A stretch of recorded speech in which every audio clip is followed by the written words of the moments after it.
For the next set of videos, I'm going to focus in on the core skills of creative direction.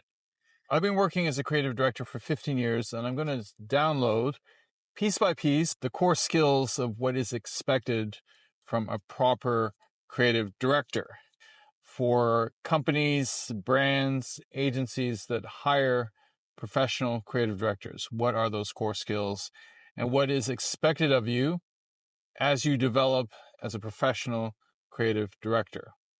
So today we're going to look at the art of facilitation. And what I mean by facilitation, this is the skill of running creative sessions, workshops, discovery sessions, research sessions. In the life of a creative director, you will often find yourself in front of a whiteboard with a group of people from different backgrounds, junior creatives, brand strategists, copywriters, art directors, graphic designers, account holders, producers, and your clients as well. And you will find yourself in front of whiteboards where you have to facilitate and stand up, be in front of a group, and you're going to be running the room. You're going to be controlling the discussion.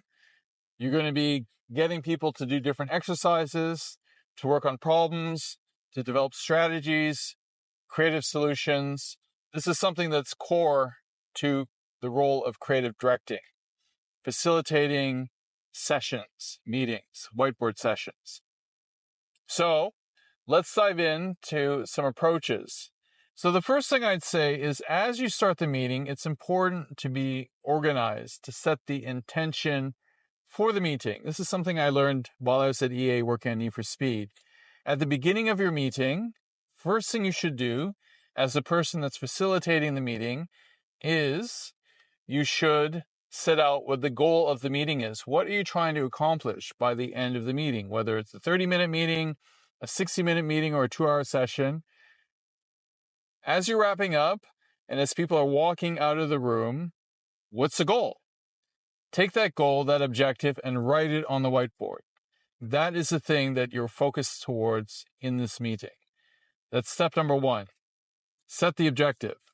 Step number 2 is set the agenda. Hopefully before the meeting, you collected from everyone what the different talking points were, what the different elements that you needed to get through in this meeting, and you write those up on the whiteboard as well to make sure that you get through everything. This is just good meeting hygiene, is that you set an agenda and you stick to it and you make sure that you allot enough time that you get through all the agenda items. What should not happen is that you spend 60% of the meeting talking about the first item, and then you might get through the second item, and there's 3 other items that you spend 2 minutes on because you haven't controlled the meeting enough and you haven't made sure that people stop talking about a set item with enough time to get through the entire agenda. So that's step number 2, is make sure that you write the agenda up on the whiteboard and everyone is clear, all the different items that you're going to talk about. Now, if I was an observer at your meeting that you, the creative director, are facilitating, what I wouldn't want to hear is that you are filling the meeting 80%, 90% with the sound of your own voice. Simon Sinek has a beautiful premise that I really believe in, and that is leaders talk last. Definitely work with it. Leaders talk last, and as you, the creative director, you are a leader. You shouldn't say, hello, everyone in the room, all the technologists, programmers, producers, art directors, designers, junior creatives. Here's what we're going to be doing today. Here's the problem. Here's the thing we're going to be solving. And here's what I think we should do. What do you think? That is what not to do. Because if you as a creative leader are putting your mark first, no one is going to want to contradict you. No one's going to want to say anything. And if someone has a novel idea, an interesting premise, but you've already set the marker as to what you think the solution is, and no one's going to want to contradict you. This is not how to get the best out of people. So remember, you talk last. You are there to collect different points of view and to harness the minds and the creativity, the strategy, the lateral thinking, the solutions that everyone that you've assembled in the room can offer. And you stay quiet. You learn to have a soft opinion at the beginning. You're there to facilitate. That's what I'm talking about here, facilitation, not dictatorship. Okay? What we want to get to is a participatory meeting where there's contribution from all the different people. Now, a pet peeve of mine when I'm in other people's meetings and I'm not feeling how they're running it is the premise that the loudest voice wins, that you have unstructured brainstorming. You got a bunch of people yelling at a whiteboard. This is not good. You're not going to get the best out of people if you have unstructured conversation, because remember, sometimes the best creatives are quiet. Sometimes the most interesting thinkers, the ones that are going to come up with novel solutions, innovative solutions that are going to add to your meeting, they may not be very aggressive. They may be quiet. So it's up to you as a facilitator to make sure that everyone gets to talk. What I do, and of course I'm there as a quiet person, I tend to want to protect and help the quiet people.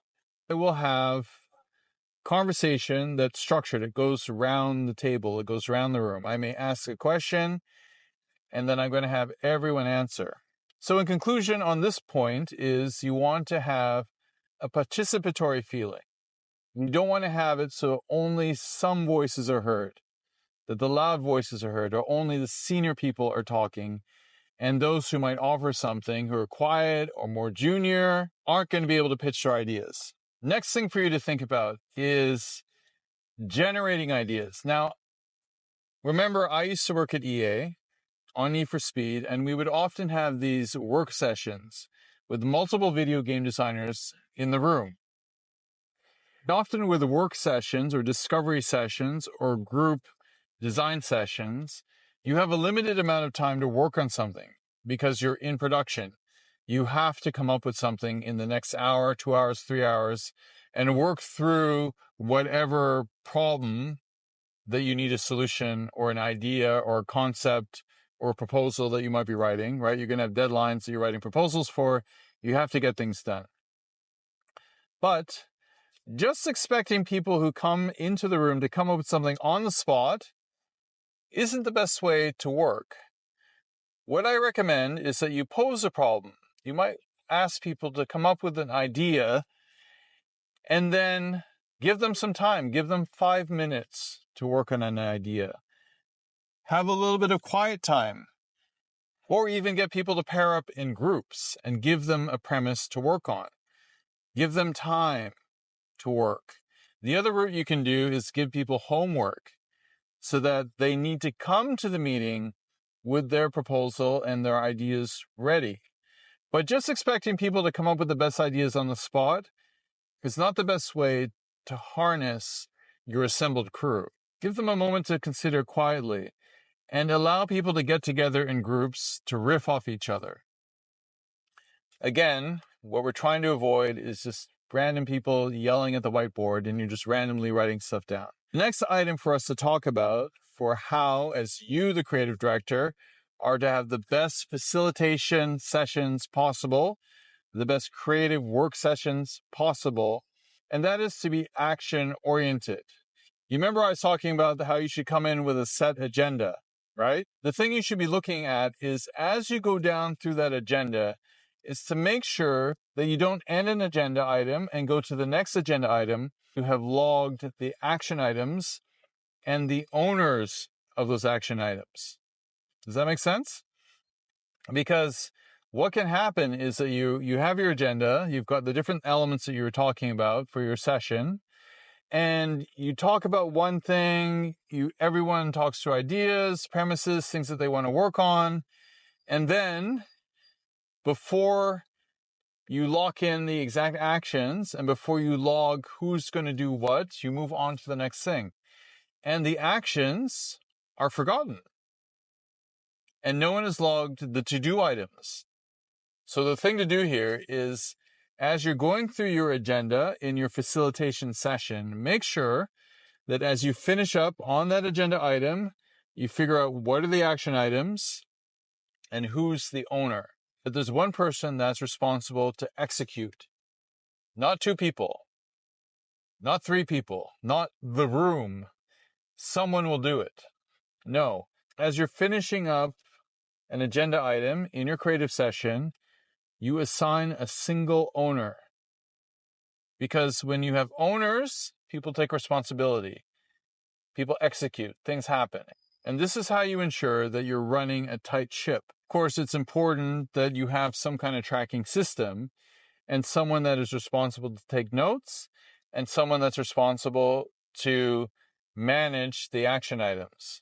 What's going to happen? Who is going to do what as you finish up the session?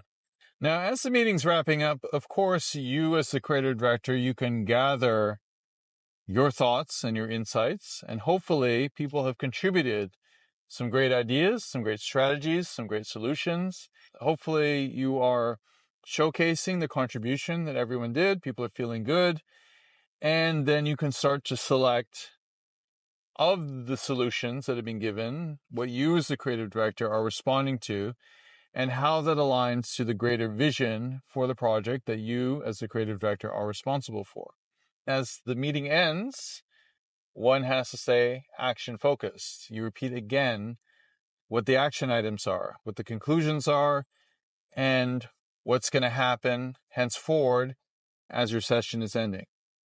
And of course, take a picture of the whiteboard. Make sure you have that, and someone might even translate that into a written document. All good hygiene for facilitating your creative sessions, your whiteboard sessions. Okay, well, I hope that was helpful. There are ways to have creative sessions that are very chaotic, where not much comes out of it, where people talk into the air, or where teams come together to hear one person talk. That is not good leadership. You as the creative director, you should take seriously being a good creative leader. And that's our chat about creative directing for today. I will be coming back talking about other aspects of the discipline, creative directing. There will be more videos on the subject and the skill set of creative directing. If you like this, of course, please like and subscribe. Hit the button below. I'd appreciate that, and we will talk to you soon. All right, ciao.